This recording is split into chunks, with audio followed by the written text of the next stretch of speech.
It's confirmed as we have a massive DK Metcalf update to go over today, as the NFL has just sent a serious message, not just to DK Metcalf, but to the Pittsburgh Steelers following what has been a crazy last 24 hours as it pertains to the Steelers and DK Metcalf's suspension. The results are in following his appeal. We're going to break that down and discuss, most importantly, what this means going forward as we look to clinch, the Steelers that is, look to clinch the division. Ton to go over today, as well as multiple other updates, including some injury stuff you're going to want to stay tuned till the end for. But before we get into it all, folks, if you're part of the percentage who aren't subscribed to the channel, you guys have been absolute beasts with the support.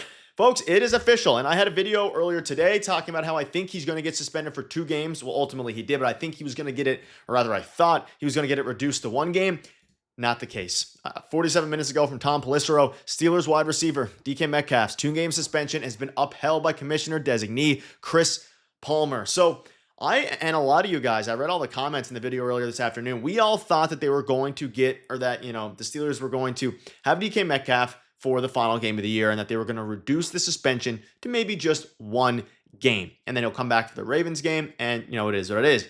Not the case at all. They have officially suspended him for 2 games, and fans now are starting to feel like they were screwed a little bit. Now, I want to preface this by saying, the suspension is absolutely warranted, right? He punched a fan. You cannot do that no matter what the context is, even though the context is pretty damning towards the fan, or the evidence rather. We don't really know. We will never know officially what was said from either side. You can't punch a fan.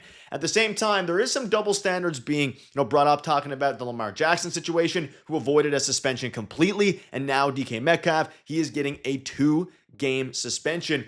And this is not something to mess around with, right? Because at this point in time, this Steelers team definitely needs, or ideally needs, DK Metcalf to be available. And we'll dive into what it means kind of going forward here for his $45 million guarantee and how they can kind of choose to, either get rid of it, move him in the offseason. That will be a conversation for another day.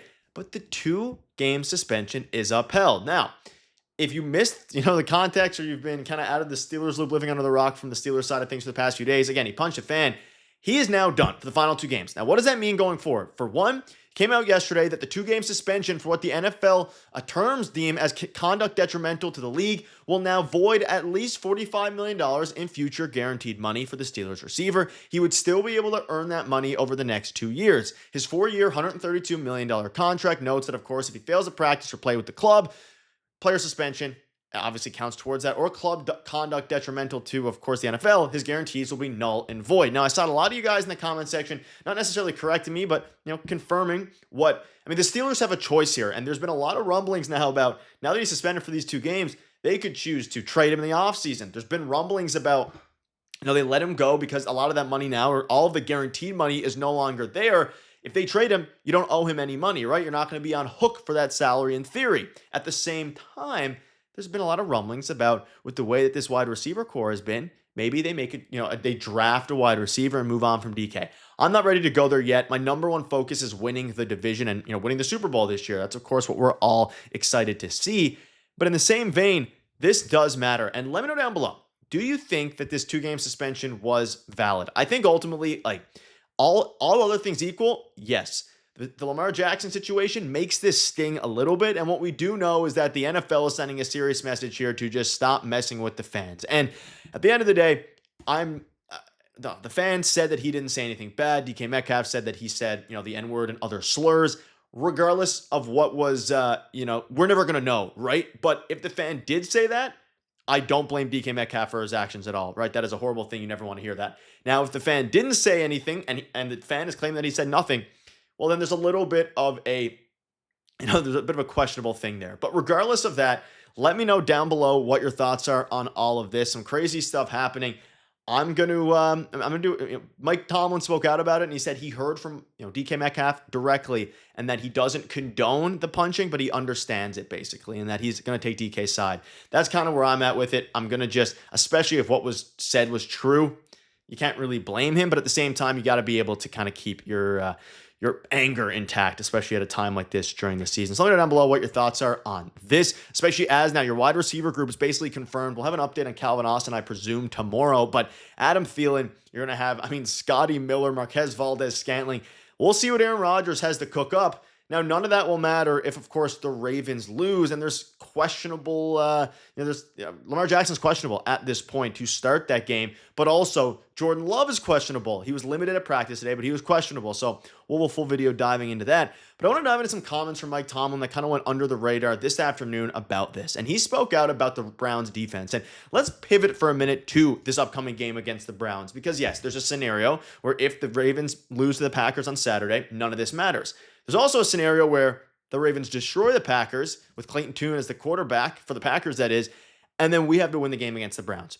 And Mike Tomlin says that the Browns defense is the best unit in the entire AFC North. They have a slam dunk defensive player of the year in Myles Garrett and a slam dunk defensive rookie of the year. So they do have a fantastic defense, and that's why it's unfortunate that Mr. Metcalf is not going to be available. At the same time, Myles Garrett is going to be coming for Aaron Rodgers.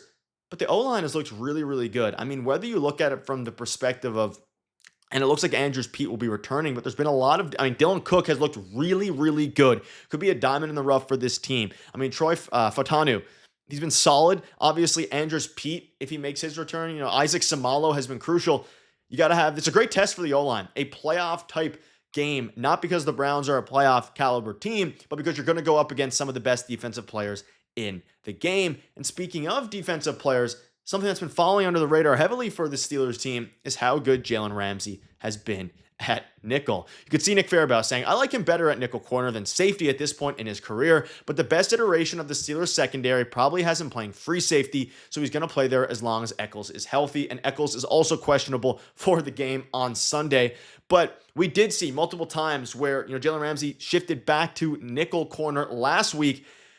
He is probably better off playing there, like from a career point of view, but at the same time, this specific team this year, him playing free safety is the best bet, especially with the evolution, the stepping up of Brandon Eccles, who's hopefully going to be available. You have to obviously do what's best for the team at this point, because again, your playoff scenarios are pretty easy. The magic number is 1, meaning any combination of a Steelers win or a Ravens loss over the final 2 games of the year guarantees yourself the division and a playoff spot.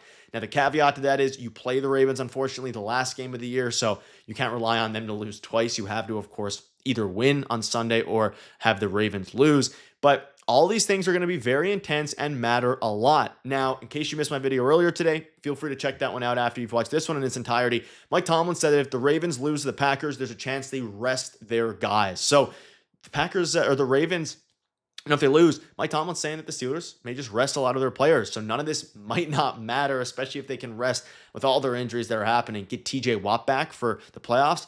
Things are looking good. But folks, it is confirmed. The NFL sent a serious message to the Pittsburgh Steelers and DK Metcalf. Let me know down below what your thoughts are on all this. You guys are absolute beasts of the support. It means the world to me. Thank you guys for watching. See you later. Cheers.